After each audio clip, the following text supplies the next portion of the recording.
서로 인사합시다. 주의 이름으로 사랑합니다. 은혜를 충만하게 받읍시다.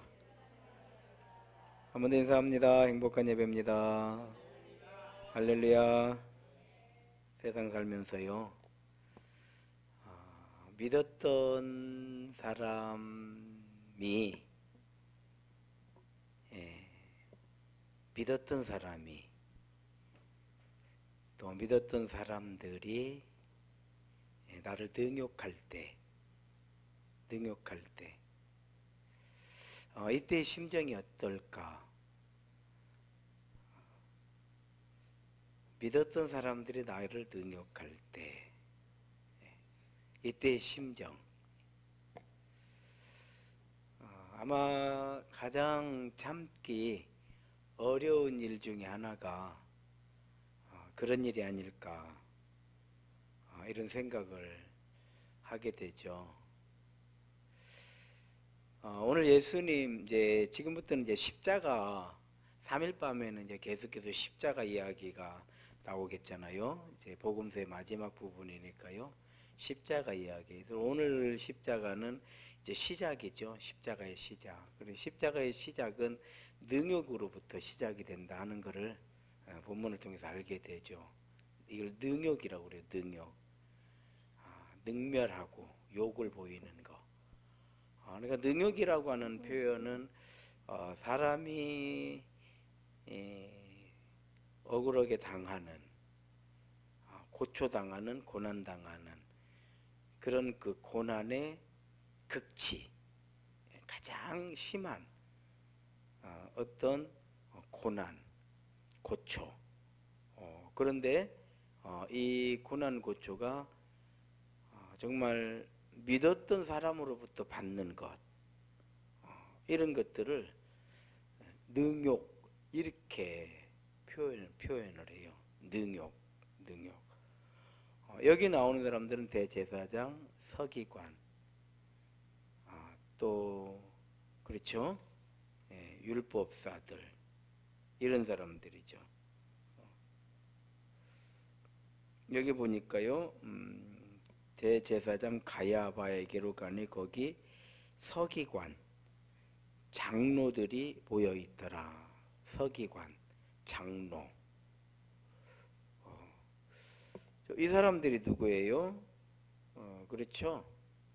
성전을 중심으로 하나님 말씀을 가지고 또 가르치는 자, 또 본인들 스스로가 성전 중심이니까요, 이 율법 중심의 삶을 사는 믿음의 후손들 가운데서도 핵심, 가장, 그러니까 율법, 믿음의 지도자의 최고의 위치에 있는 사람들. 그러니까 우리 같은 이런 그 일반 국민들은 나라가 하는 일을 거의 잘 모르지만 대통령을 비롯해서 고위직에 있는 사람들은 다 알 거 아니겠어요? 다 알 거란 말이죠. 마찬가지죠. 하나님 나라의 최고의 위치에 있는 이 사람들. 백성들은 그리스도가 누구인지, 메시아가 어떻게 오시는지, 또 메시아가 오시면 어떤 증거를 보여주시는 것인지, 또 메시아로서 어떤 일을 하시는 것인지 모를 수 있죠. 모를 수 있습니다. 그러나 대제사장, 또 장로들, 서기관들, 이런 사람들은 몰라서도 안 되고, 모른다, 이것도 문제거든요. 모른다, 이것도 문제예요. 예를 들어서 목사님 성경이 뭐예요? 다 성경 잘 몰라. 그럼 어떻게 되는 거예요? 아니, 성도들이 성경이 뭐냐고 물었을 때 난 사실 성경 잘 몰라요. 모를 수 있죠.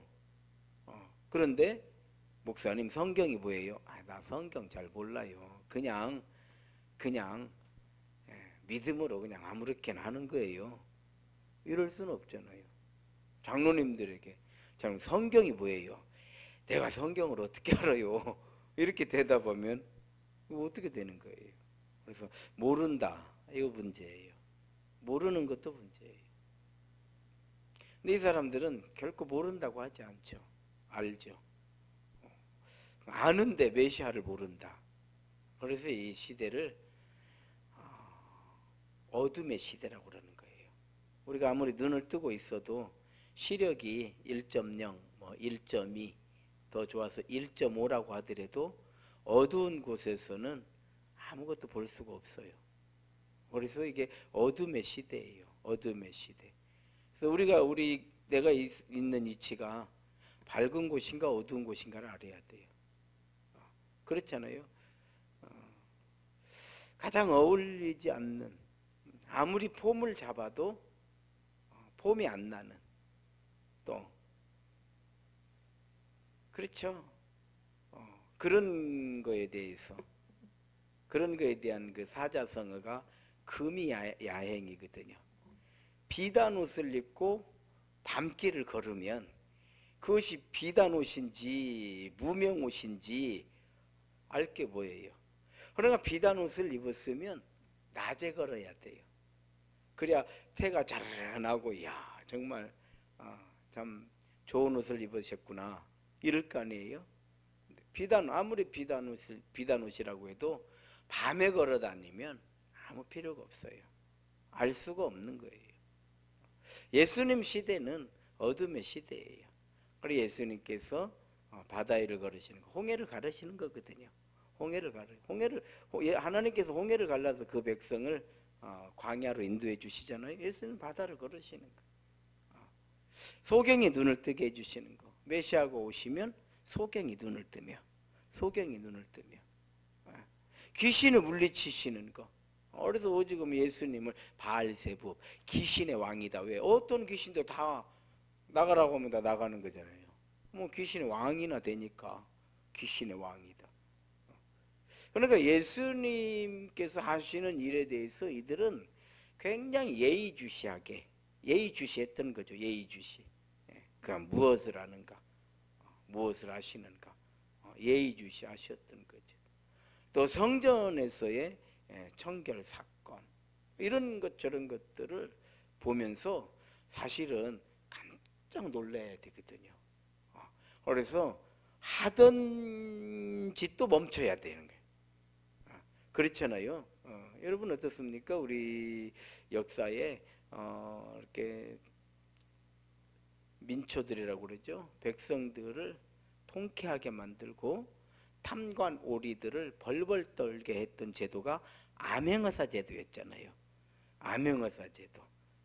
그래서 벌써 이렇게 암행어사가 나타나 가지고 자 이렇게 암행을 하기 시작하면 벌써 눈치 빠른 이 탐관 오리들은 알고 하던 걸 멈추거든요. 근데 미련한 탐관 오리들은 암행어사가 출동을 했는지 뭘 하는지 알 게 뭐예요? 그래서 진수성찬을 차려놓고 풍악을 울리다가, 드라마 같은 거 보면 그러잖아요. 풍악을 울리다가 거기서 그냥 탁 잡힌다 이 말이에요. 어쩌면 복음서의 마지막 부분은 그렇게 우리가 생각을 연상을 하시게 되면 굉장히 우리 뭐라고 말할까요? 공감이 되는, 감이 오는 그러한 상황이다 이렇게 할 수 있습니다. 그래서 대제사장이든 서기관이든 장로든 전혀 모르는 거예요. 그리고 예수님께서 하신 행적을 예의주시했기 때문에 다 알거든요. 가나 혼인잔치도 충분히 알 것이고 벳세다에서의 오병이어의 사건도 충분히 다 들었을 것이고, 그렇잖아요. 안 들은 게 어디 있어요. 발 없는 말이 천리 간다고 했는데. 그래서 오죽하면 이 사람들은 나사렛 이단이다 이렇게 자꾸 폄하하고 바알세붑이다, 귀신의 왕이다 이렇게 할 정도가 되니까 그런 것 정황을 보게 되면 다 알고 있었던 거예요. 그럼에도 불구하고 전혀 모르는 거예요. 왜 모르냐? 어두움의 시대에 있기 때문에. 그래서 어두운 곳에서는 대제사장도 안 보이고 서기관도 안 보이고 장로도 안 보이고 아무도 안 보여요. 그래서 우리도 마찬가지. 심령이 어두워져 버리면 아무것도 안 보여. 누구만 보이냐? 나만 보이는 거. 나만 보여. 그래서 내가 하는 것만 옳은 거예요. 지금 여기도 보게 되면은 대제사장, 서기관, 장로들, 거기에 보여 있는 백성들, 자기들이 지금 다 옳다는 거예요. 자기들이 다 옳다는 거예요. 어둠의 시대다. 어둠의 시대다. 이 비유, 오늘 이 사건에 대한 비유를 예수님께서 제자들에게 말씀을 해 주셨어요. 그것이 뭐냐면 포도원의 비유예요. 포도원의 비유. 주인이 포도원을 만들어요. 그리고 이 포도원을 지킬 망대도 세워요. 그리고 이제 열매를 따면은 이제 그 포도라고 하는 것이 저장의 한계가 있잖아요. 저장의 한계가 있기 때문에 이거를 즙을 만드는 거예요. 즙을 만들어서 즙으로 마시고 또 와인을 만드는 거예요. 그래서 이 시대의 문화는 빵을 먹기 때문에 여기 이쪽 지역은 밀이 주식이에요. 우리는 쌀이 주식이잖아요. 우리는 밥을 먹는 지역, 이쪽 아시아 이쪽으로는 밥을 먹지만 이쪽 그 유럽이라든지 이쪽은 밀을 먹거든요. 밀을 먹어요. 그러니까 이 밀을 먹으니까 와인을 같이 마시는 거예요. 항상 밥을 먹을 때는 와인. 그리고 우리가 레스토랑을 가게 되면은 꼭 와인을 주거든요. 와인을 준단 말이에요. 왜냐하면 그게 식사 문화예요. 그래서 우리 한국 사람들에게 술 주는가 그런데 술을 주는 것이 아니고 소화도 도와주고 대신에 이 사람들은 국이라는 개념이 없어요. 찌개, 국 이런 개념이 없거든요. 음식 문화가 전혀 다른 거예요. 그러니까 와인을 마시는 거죠. 이것이 이제 와인이 변해서 뭐가 되냐면 콜라가 되는 거예요. 콜라가 되는 거예요. 그 기름에 튀긴 거 뭐 이런 거 먹으면 우리는 김치하고 먹으면 되니까 김치, 고추장, 된장 이런 것들이 상당히 그 콜라 역할, 느끼한 거를 개운하게 만드는 특히 이제 그렇지 고춧가루, 고추장 뭐 이런 것들 그런 음식이 있으니까 우리가 음식을 먹으면서 콜라를 안 마시거든요. 물론 이제 식당 같은 데 가가지고 기름진 것을 많이 먹으면 좀 콜라를 이렇게 마시기도 하지만은 일반적으로 가정에서 밥을 먹으면서 밥 먹고 콜라 한 잔 마시고 이런 일은 거의 없거든요. 그러나 여기는 밀을 먹는 즉 빵을 먹는 민족이기 때문에 와인을 마셨대요. 그러니까 포도원의 비유가 그거예요. 거기에도 포도즙 틀이 나와요. 포도즙을 짤 수 있는 그 틀까지 다 만들어 놨다 이 말이에요. 그리고 종들에게 맡겼어요. 종들에게 맡기고 주인이 얘기를 하는 종들에게 약속을 하는 거예요. 10분의 1만 주인에게 내라. 이게 포도원의 비유에 정확히 표현하면 나머지는 너희 몫이다. 이렇게 한 거예요. 사실은 이해가 되시는가요? 그런데 이걸 못 내는 거예요. 그래서 주인이 종을 보내는 거예요. 왜? 약속을 했잖아요. 그러니까 이게 다 주인이 만들어 놓은 거니까. 그래서 종을 보내니까 종을 두들겨 패서 보내버리는 거예요. 종이 얻어맞고 이게 이 종이 누구냐면 선지자였던 거예요. 선지자였던 거예요. 또 두 번째 종을 보냈어요. 종들을 보냈더니 역시 얻어맞고 빈손으로 오더라는 거예요. 그래서 주인이 생각할 때 내가 종을 보내니까 그러는가 내가 아들을 보내면 그렇게 하지 않을 것이다 하고 아들을 보냈더니 아들을 어떻게 해요? 죽여버리는 거예요. 이는 상속자다. 이 아들만 죽여버리면 이게 우리 것이 되는 거예요. 자, 지금 예수님만 없어지면 하나님이 원하시는 제사장이 나라가 되는 것이 아니라 제사장들이 원하는 제사장이 나라가 되는 거예요. 이해가 되시는가요? 그리고 예수님은 이미 이 비유를 제자들에게 말씀하셨던 거예요. 그리고 그 아들이 누구냐? 예수님이죠. 메시아죠. 그런데 아들을 그냥 죽이느냐? 그냥 죽이지 않죠. 바로 십자가의 시작은 능욕이었던 거예요. 능욕. 오늘 능욕의 근거는 뭐냐? 거짓말이죠. 그래서 거짓 증인들. 이 거짓말이라고 하는 거, 여기에 이 사람이 사흘 만에 성전을 헐라 사흘 만에 진다고 했습니다. 이런 증언이요. 이건 거짓말 아닌데요? 이렇게 말할 수 있죠. 거짓말이라고 하는 거는 항상 섞여 있는 거예요. 처음부터 죄다 거짓말이면 누가 믿어요? 아무도 안 속아요. 그렇잖아요. 그래서 뭐 다단계라든지 이렇게 우리 이 나라에 보게 되면은 그냥 뭐 거짓말들이, 사기꾼들이 득실거리잖아요. 사기꾼들이. 저는 서울에서 뭔 전화 오는 거냐 안 받아요. 왜? 다 그냥 사기꾼으로 일단 저는 관주를 합니다. 공이 찍히면 받지도 않아요. 정 몰라면 다른 전화로 아니면 문자로 보내서 사실 이런 전화니까 이 전화 좀 받아주시고 이렇게 나야 받지. 공이 전화 받아봐야, 우리도 여러분 이게 지금 주간보 이렇게 주간보에 막 서울에서 막 전화요. 뭐를 해주겠다 뭐를 이제.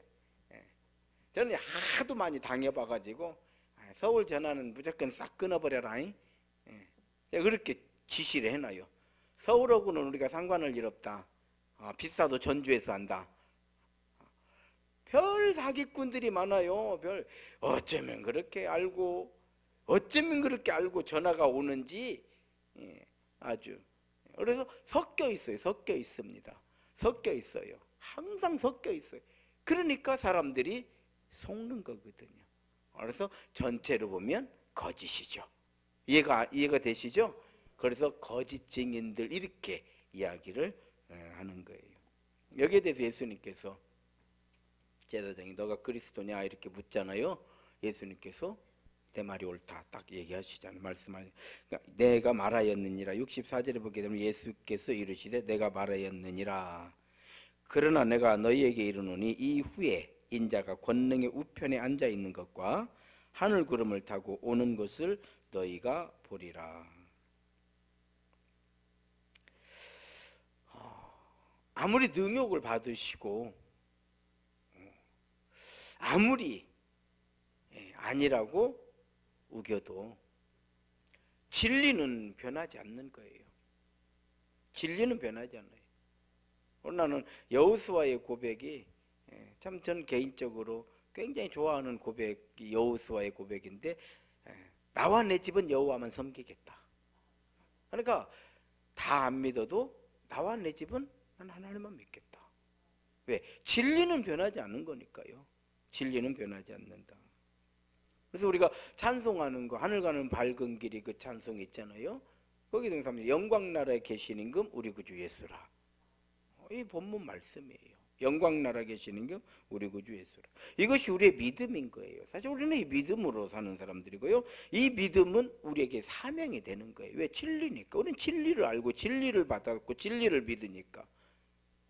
이 사명으로 하여금 우리가 제자의 길을 가는 거예요. 제자의 길을. 그래서 이 사명이 우리로 하여금, 우리가 이 사명을 가지고 사명을 감당할 때 우리가 사실은 사명을 받아야죠. 우리는 다 사명을 받은 사람들이거든요. 예수님께서 제자들에게 땅끝까지 이르러서 내 증인이 되라. 이게 사명이거든요. 그래서 이게 예수님의 대사명, 큰 명령이다 이렇게 표현을 하는데요.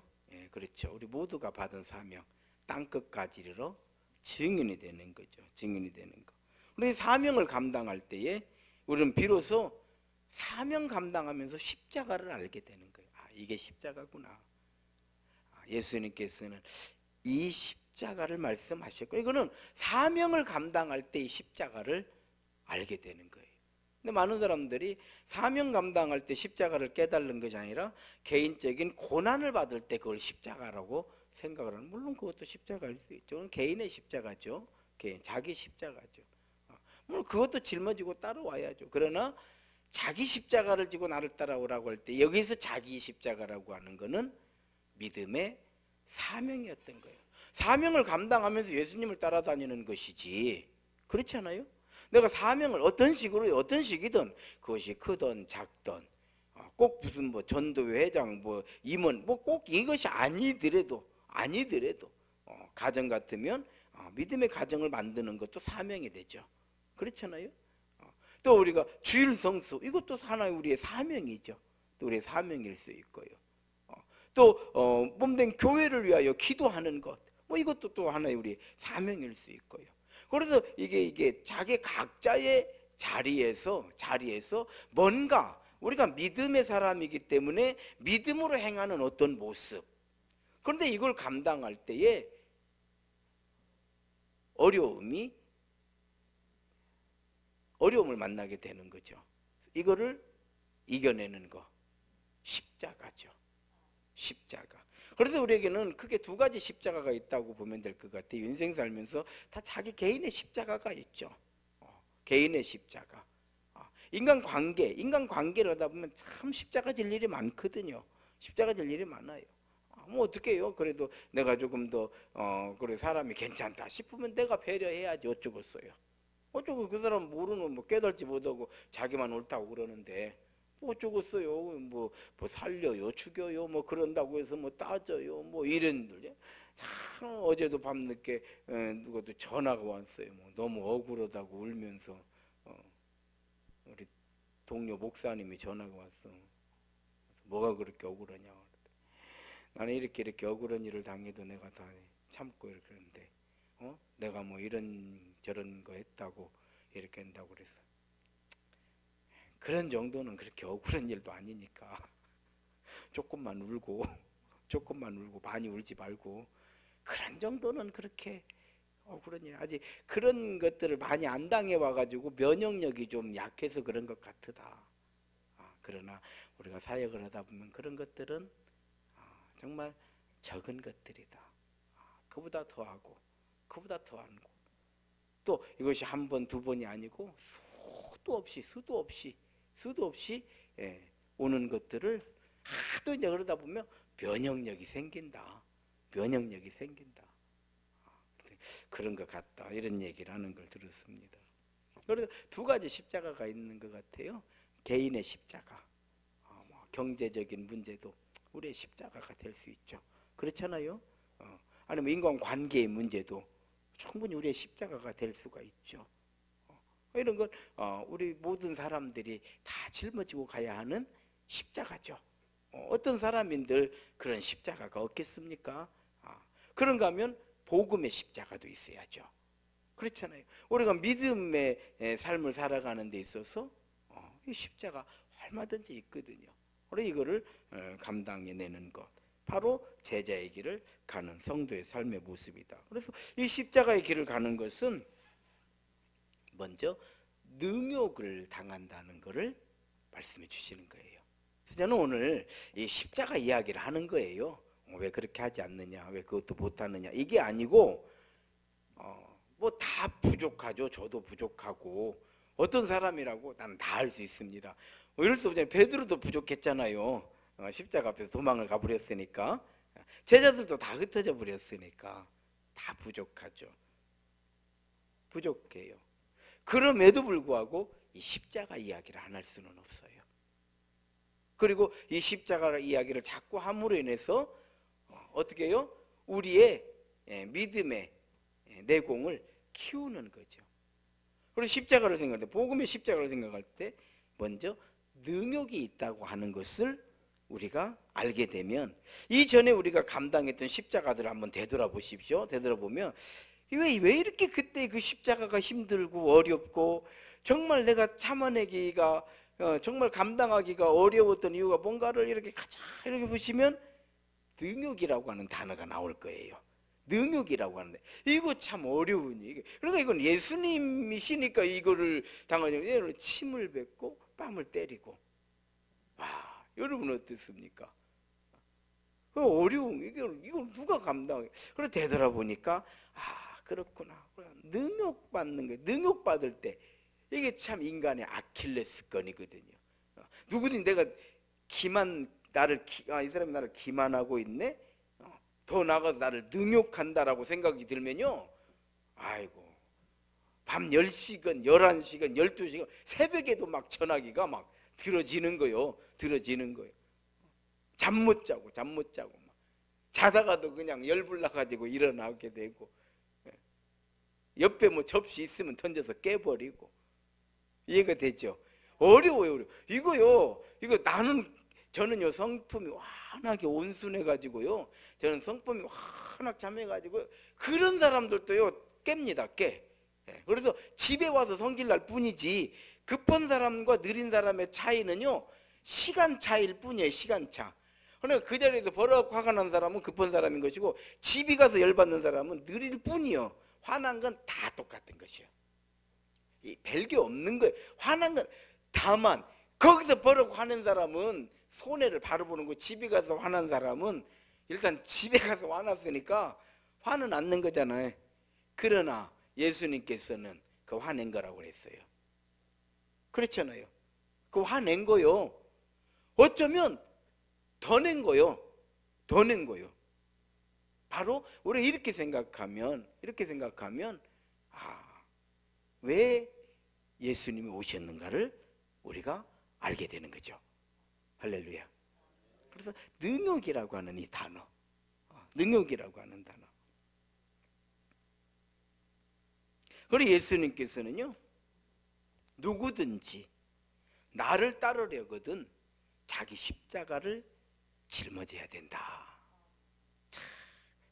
참, 어느 장로님이 그 교회에서 40 몇 년째 교회를 섬기고 있습니다. 깜짝 놀랐어요. 그런데 그 얘기를 하는 거예요. 40 몇 년을 섬기는 동안에 얼마나 많은 일이 있었겠냐 이 말이에요. 그렇지 않겠어요? 얼마나 많은 그러니까 이 43년인가 뭐 이 연도 안에 다 들어있는 거예요. 다 들어있는 거예요. 목회도 그래요. 목회도 한 교회에서, 그렇죠, 성역 40년 목회를 했다. 그러면 30살에 목사가 돼야 70에 은퇴를 하니까 40년 목회를 하는 거예요. 여간 40년 목회를 보대요. 성경에서도 보게 되면은 사무엘 40년이거든요. 다윗 40년이에요. 40년. 예수님 40일. 이 40일이라고 하는 숫자가 담고 있는 의미가 참 완전이라는 의미를 담고 있어요. 완전. 예. 그런데 한 교회에서 40년. 저도요, 세임교회에서 20년. 이거 이제 어디 가면 자랑할 수 있어요. 이제 제가 저 이게 그 서기할 때 이제 교회 분쟁이 생기고 이럴 때 이제 해결하러 이제 가면 장로님들을 만나요. 장로님들 만나면 제가 이제 얼굴도 좀 동안인데다 대고 세임교회 하면은 우리 교회를 잘 몰라요. 조그마한 교회인지 아는 사람들이 꽤 많아요. 말을 안 하니까. 그러면 제가 첫마디가, 제가 세임교회에서 지금 21년째 목회를 하고 있습니다. 그러면 조용해져 버려요. 제가 세임교회에서만 21년째 하고 있습니다. 내가 목회의 길에 들어선 지가 30년이요. 그러면 얼굴 보니까 뭐 이제 목사 된 지 얼마 안 된 사람 같은데, 이렇게 생각했다가 무슨 얘기예요? 야, 충분히 경험이 있다 이 말이에요. 교회가 뭔지 알고 있다 이 말이에요. 당회가 뭔지 알고 있습니다. 이런 뜻이거든요. 그 안에 그냥 다 들어가 버리는 거예요. 십자가, 자기 십자가를 짊어져라. 자기 십자가를. 그래서 이 십자가가 감당이 돼야지만이 우리는 사명의 길을 가는 거예요. 사명의 길. 그러니 정말, 그래서 우리가 사실은 항종직들을 중요하게 여기는 이유가 뭐냐면은 십자가를 짊어질 수 있는 역량의, 그렇죠, 재직이라고 생각을 하는 거예요. 그래서 이 십자가의 시작은 능욕이에요. 능욕. 그래서 우리가 다 이겨내다가도 능욕 앞에서 무너지더라고요. 저도 뭐 마찬가지예요. 저도 뭐 저라고 해서 뭐 나는 이렇게 설교하니까 나는 다 할 수 있습니다. 저도 안 되는 사람이죠. 아마 더 안 될 거예요. 더 안 될 거예요. 그러면 되는 방법은 뭐냐?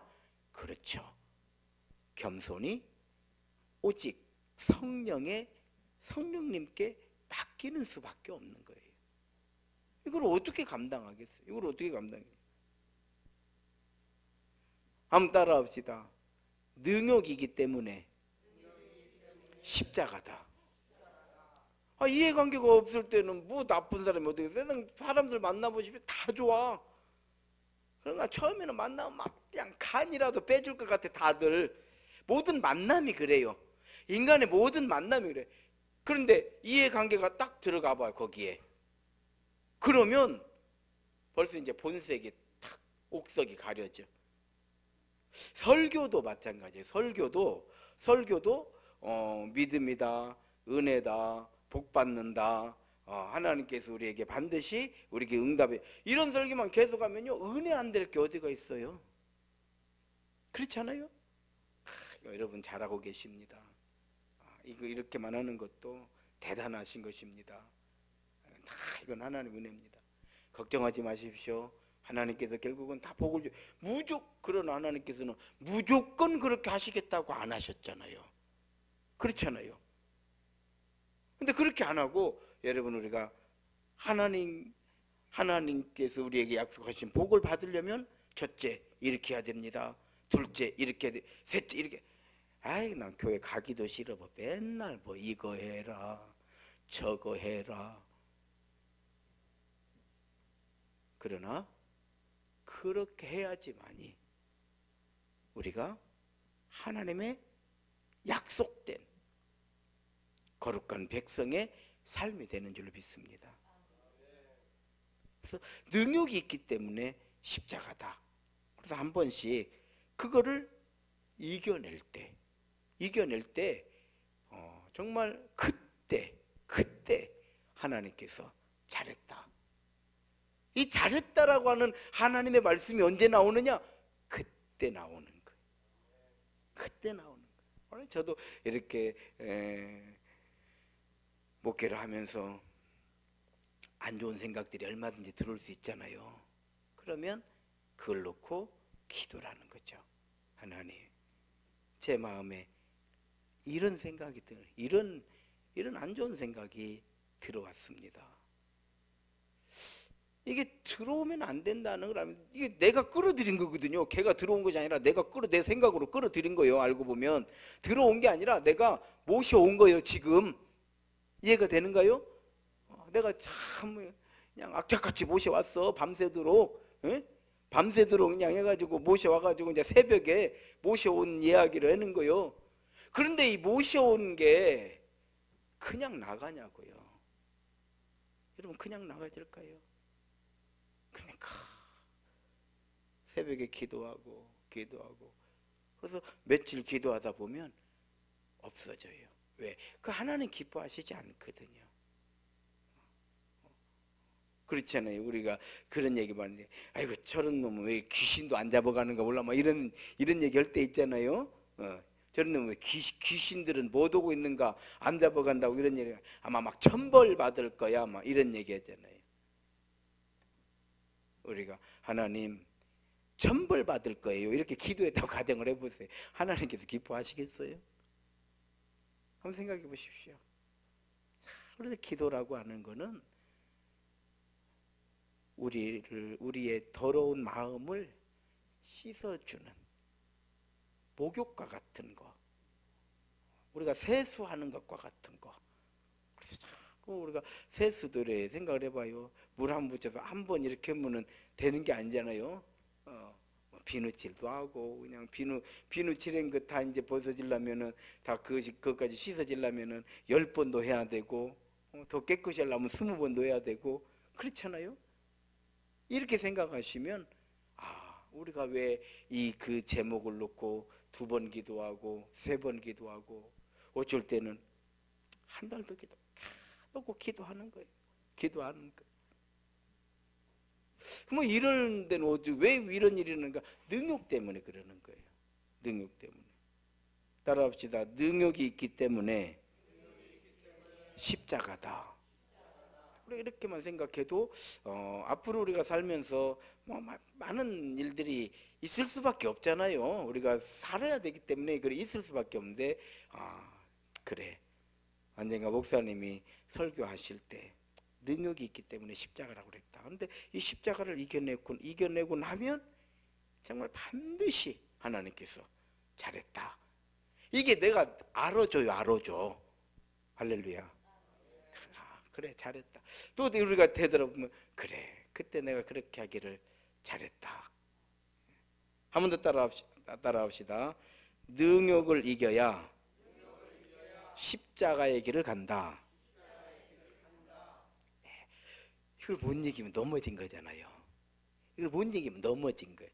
넘어지면 갈 수가 없잖아요. 이거를 이겨내야 돼요.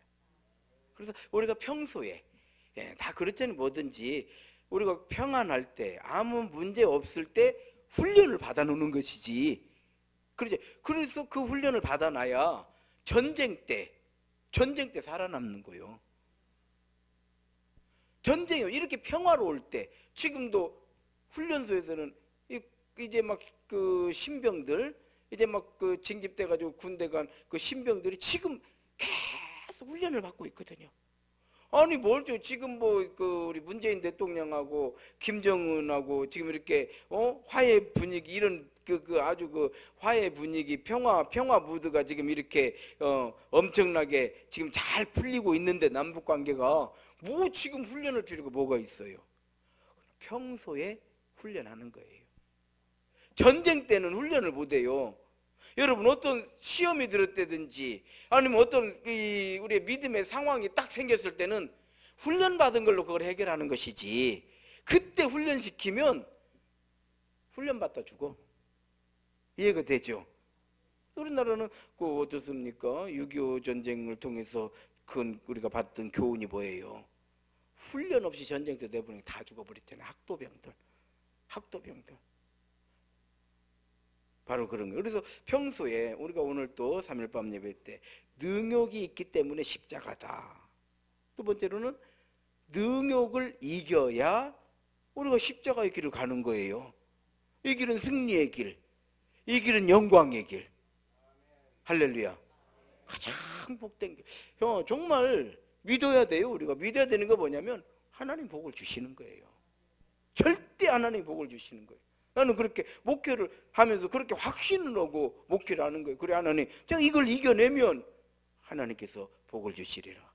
저는 개인적으로 기도할 때 하나님 지금까지도 하나님 은혜로 살았고 지금도 은혜이고 앞으로도 은혜로 살 수밖에 없는 사람입니다. 왜? 하나님이 부르셨으니까. 우리는 하나님의 부름받은 백성들이잖아요. 우리는 하나님의 부름받은 백성들이기 때문에 은혜 아니면 안 되는 거예요. 그리고 은혜로 지금도 살고 있는 것이고 앞으로도 우리는 하나님 은혜로 살게 될 줄로 믿습니다. 그러나 이런 이 믿음이 우리로 하여금 걱정하고 근심하고 염려하려고 하면은 얼마나 많아요. 그러나 믿음으로 또 우리 하나님께서 또 헤쳐나갈 길을 열어주시리라. 그러려면 어떻게? 내가 십자가를 이겨냈을 때 정말 기가 막히죠. 하나님의 역사가. 다니엘 보십시다. 사자굴에 떨어지니까 건져주신 것이 사자 입에서 다니엘을 살려내신 것이지 사자굴 앞에 가서 도망가 버렸으면 하나님 살려주실 상황이 없는 거죠. 우리가 떨어졌으니까 다니엘이 떨어졌기 때문에 하나님이 살리신 거죠. 한 번 더 따라합시다. 우리가 받아야 할 능력을 예수님이 받으신 것이다. 이게 십자가예요. 복음서 나오는 십자가. 사실 이게 우리가 다 받아야 될 것이잖아요. 그래서요, 자기 맘대로 한다면 신앙이라고 할 수 없어요. 내 맘대로 한다. 신앙 아니죠. 저 언젠가도 말씀드린 기억이 나네요. 제가 이렇게 부목사로 있으면서도 사표를 3번 냈다 이런 말씀 드렸을 거예요. 왜? 목사님이 안 받아주니까. 내 맘대로 가버리면 그건 종이 아니지. 내 맘대로 가버려. 그 뭐 종이요, 주인이지. 그러니까 사표는 찢어버려. 또 사표네. 또 찢어버려. 세 번째 사표를 내니까 두 번째는 기도원 갔다 와라. 세 번째는 수리를 해주시더구만요. 그래서 제가 그때 필리핀을 갔던 거예요. 필리핀. 왜? 거기가 있으면 또 뭐 개척어자 뭐자, 그러면 그냥 외국으로 나가버렸던 거예요. 내 맘대로 한다면 신앙이라고 할 수 없어요. 우리가 예수님을 따라가기 때문에 믿음인 거예요. 그래요, 안 그래요? 내 맘대로 가버리면 무엇이 믿음이라고 할 수 없죠. 예수를 믿는다고 할 수 없다 이 말이에요. 나를 믿는 것이지. 나를 믿는 것. 여러분, 세상에서 자식을 위해서 뭐라도 하는 것처럼, 저도 이렇게 자식 키워보니까 빚을 내서라도 자식 가르치고 그렇잖아요. 자식 일이라고 하면 뭐라도 하죠. 뭐라도 하죠. 그리고 자식을 위해서는 뭐라도 하는 것처럼 신앙이라고 하는 거는 예수님을 위해서 뭐라도 하는 거예요. 참 어렵죠. 예수님을 위해서 뭐라도 하는 거예요. 뭐라도 하는 거예요. 그래서 이것을 믿음의 순종 그러는 거예요. 그래서 이렇게 우리가 믿음으로 탁 순종하기를 하면 여호와 이래, 이 은혜를 받는 거요. 그래서 성경은 우리에게 답을 주시는 거요. 믿음의 순종, 여호와 이래. 할렐루야. 이걸 아브라함의 모리아 산에서 이삭을 드리는 거예요. 이게 믿음이. 다니엘의 사자굴, 자기 십자가를 지는 거죠. 에레미야의 고난. 그래서 내 맘대로 하지 않는 신앙, 내 맘대로 하지 않는 예수님을 따라가는 신앙이 뭐냐? 저는 세례 요한의 고백에 그 답이 있다고 생각을 해요. 그는 흥하여야 하겠고 나는 쇠하여야 하리라. 우리는 내 편만들 다 망하는 줄 알으면 돼요. 그랬잖아요. 내 편 들어주고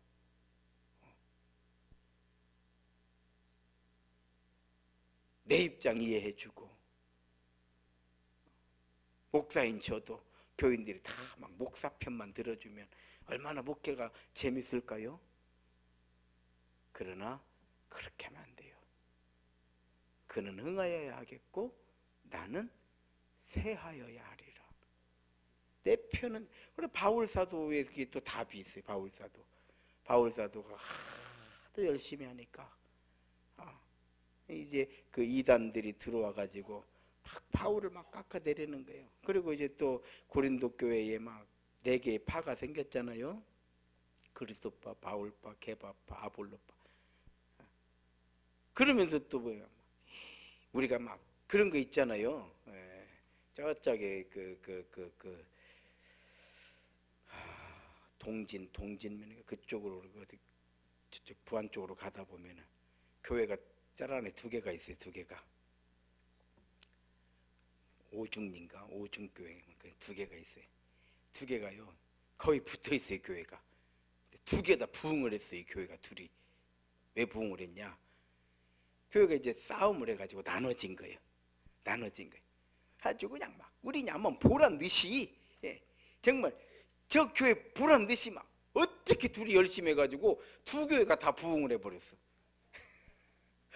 그게 성경에 나와요. 그런 이야기가. 바울 사도에 사람들이 바울만 뭐 그냥 우리가 바울 없어서 얼마든지 잘할 때 막 보여주자 막 해가지고 보니까 막 엄청나게 열심히 하니까 막 바울의 제자들 막 이런 사람들이 바울 사도 이런 이야기를 해요. 바울 사도 한 말에 있어요. 믿음으로 하든 시기로 하든 그리스도를 위한 열심은 나는 다 좋다. 대단한 거죠. 세례 요한, 그는 흥하여야 하겠고 나는 쇠하여야 하리라. 이렇게 하든 저렇게 하든 그냥 바울만 그냥 우리 그냥 바울 한번 열받게 우리가 더 잘해보자 막 이런단 말이에요. 성경 보니까. 그러니까 바울 사도가 그렇게 하든 저렇게 하든 복음을 위해서 열심을 내면 나는 더 바랄 것이 없노라. 왜? 바울이 복음을 전한 건 자기 믿으라고 한 게 아니잖아요. 여러분, 목사가 복음을 전한 건 언제 뭐 목사 믿으라고 했어요? 그거 아니잖아요.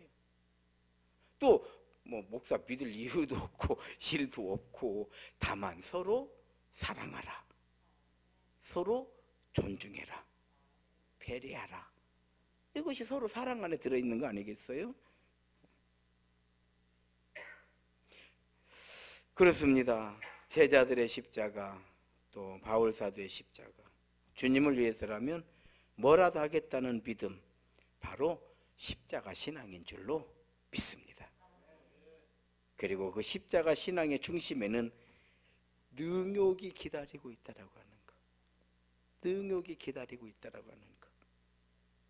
그래서 우리는 평소에 잘 훈련을 받아놓고 저는 목회를 하면서 항상 어렵고 더 힘들 때마다 저 마음으로 평소에 받은 훈련대로 무장을 하는 거예요. 이럴 때 힘을 내자. 이럴 때 더 기도하자. 이럴 때 내가 무너지면 안 된다. 이게 뭔 말인지 아시겠죠? 근데 이게 부모의 마음이잖아요. 다 여러분들도 어떻습니까? 가정도 다 그렇게 끌어가잖아요. 또 회사도 그렇죠. 어렵다고 사장님이 그냥 콧바치고 와가지고 곧 망하겠어. 이러면 어떻게 되는 거예요? 내일 망하더라도 오늘 힘내자. 이래야 하는 거 아니에요? 스피노자가 말한 것처럼 내일 지구가 망해도 오늘 난 사과나무를 심는다는 건 뭐예요? 미래를 포기하지 않겠다라는 뜻이거든요.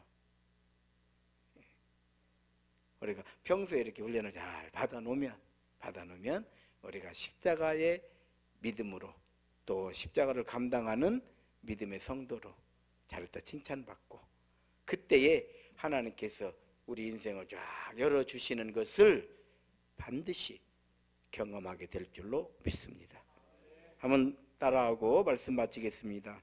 능욕이 있어서 십자가이다. 능욕을 이겨야 십자가의 길을 갈 수 있다. 내가 받아야 할 능욕을 예수님이 받으신 것이다. 이런 믿음으로 항상 승리하시고, 우리 세임교회에서 행복한 신앙생활, 하나님께서 베푸신 은혜의 믿음의 많은 열매를 증거하고 자랑하는 믿음의 복된 성도들이 다 되시기를 주의 이름으로 축원합니다. 이 시간 함께 우리 기도하시겠습니다. 기도하실 때 2019년 우리 세임교회 하나님 은혜 가운데 믿음과 사랑의 공동체로 더욱더 든든히 세워지기를 원합니다.